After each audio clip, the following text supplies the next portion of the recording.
Hello students, welcome to Amma's Maths. So here what you are observing here, this is called abacus tool. మీకు ఏదైతే ఇక్కడ కనిపిస్తుందో దాన్ని abacus tool అంటారు. So if you observe this total one is called frame. Okay, that horizontal vertical lines total is called frame. So this middle line, ఈ ఫ్రేమ్లో ఉన్న middle లైన్ని మనం యూనిట్ బార్ అంటాము. ఏమంటాము? Unit bar. అండ్ ఈ unit bar పైన ఉన్న డాట్స్ని యూనిట్ డాట్స్ అంటాము. మనకు 5 డాట్స్ ఉన్నాయి, వీటిని యూనిట్ డాట్స్ అంటాము.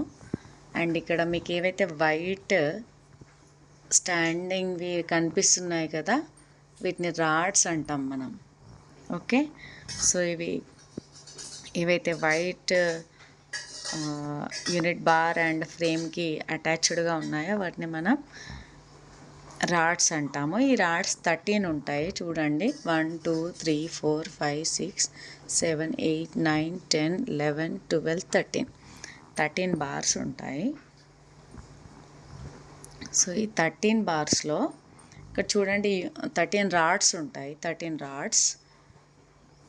ఈ 13 రాడ్స్లో మనకి 5 యూనిట్ డాట్స్ వస్తాయి యూనిట్ బార్లో. రిమైనింగ్ మొత్తం ఫ్రేమ్లో ఫిక్స్ అయిపోతుంది. సో ఏవైతే ఇక్కడ మీకు కనిపిస్తున్నాయి కదా, వీటిని మనం బీట్స్ అంటాము. పైన అండ్ కింద, యూనిట్ బార్కి పైన అండ్ యూనిట్ బార్కి కింద ఉన్న వాటిని మనం బీట్స్ అంటాము. సో కింద ఏదైతే ఫ్రేమ్ కింది దాంట్లో మనకి 4 ఈచ్ రాడ్కి 4 బీట్స్ ఉంటాయి. ఈచ్ రాడ్కి ఎన్ని బీట్స్ ఉన్నాయి? 4. చూడండి, అక్కడ నుండి మొదలు పెడితే ఇక్కడ వరకు. Okay, from there to here we have each rod 4 beats. So ఈ కింద ఉన్న బేస్లో ఉన్న వాటిని, ఈ బీట్స్ని ఏమంటామంటే యూనిట్ బార్కి కింద ఉన్న బీట్స్ని ఎర్త్ బీట్స్ అంటాము. ఏమంటాము? చూడండి, ఇవి కిందికి ఉన్నాయి కదా, సో ఎర్త్ బీట్స్ అంటాము. అండ్ ఏవైతే యూనిట్ బార్కి పైన ఉన్నాయో ఆ బీట్స్ని మనం హెవెన్ బీట్స్ అంటాము. ఓకే, సో ఇక్కడ ఓన్లీ హెవెన్ బీట్స్ మాత్రం ప్రతి రాడ్కి ఒక బీడ్ మాత్రమే ఉంది. బట్ ఎర్త్ బీట్స్ చూడండి, ప్రతి రాడ్కి 4 బీట్స్ ఉన్నాయి. సో మనకి ఒక రాడ్లో ఎన్ని బీట్స్ ఉన్నాయి?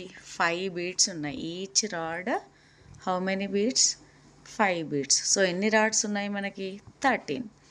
ఈచ్ రాడ్కి ఎన్ని బీట్స్ ఉన్నాయి? 5 బీట్స్. సో 13 5 ఎంత? 65. సో టోటల్ మనకి అబాకస్ టూల్లో 65 బీట్స్ ఉంటాయి, 13 రాడ్స్ ఉంటాయి. ఓకే, అండ్ 13 హెవెన్ బీట్స్ ఉంటాయి. పైన చూడండి, 13 రాడ్స్లో హెవెన్ బీట్స్ ఒక్కొక్కటే ఉంది కాబట్టి 13 హెవెన్ బీట్స్. రిమైనింగ్ అన్నీ కూడా ఏంటి? Earth beats. ఓకే, సో మరి ఇక్కడ దీన్ని యూజ్ చేస్తూ, అబాకస్ టూల్ని యూజ్ చేస్తూ మనం అడిషన్ సబ్ట్రాక్షన్ చేయడానికి చాలా ఈజీగా, అంటే జస్ట్ ఆ బీడ్స్ని జస్ట్ మారుస్తూ మనం ఈజీగా అడిషన్ సబ్ట్రాక్షన్ చేయొచ్చు, ఎంత బిగ్ నెంబర్ అయినా కూడా. అండ్ ఇక్కడ 3 వేస్లో మనం చేయొచ్చు. ఒకటేమో టూల్ పైన, అండ్ ఇంకొకటి వచ్చేసి లైక్ ఇమాజినేషన్, అంటే లైక్ విజువలైజేషన్ అనమాట. ఐస్ క్లోజ్ చేసుకొని మనం ఇమాజిన్ చేయాలి, ఇమాజిన్ చేసి చేయడం. అండ్ ఇంకొకటి వచ్చేసి ఫింగర్స్ మూమెంట్. మనకి ఏవైతే ఇప్పుడు ఫింగర్స్ ఉంటాయి కదా, 10 ఫింగర్స్, ఈ 10 ఫింగర్స్ యూజ్ చేస్తూ అలా చేయొచ్చు. Okay, so subscribe for more videos. We will discuss in the next class how to do addition and subtraction. Thank you.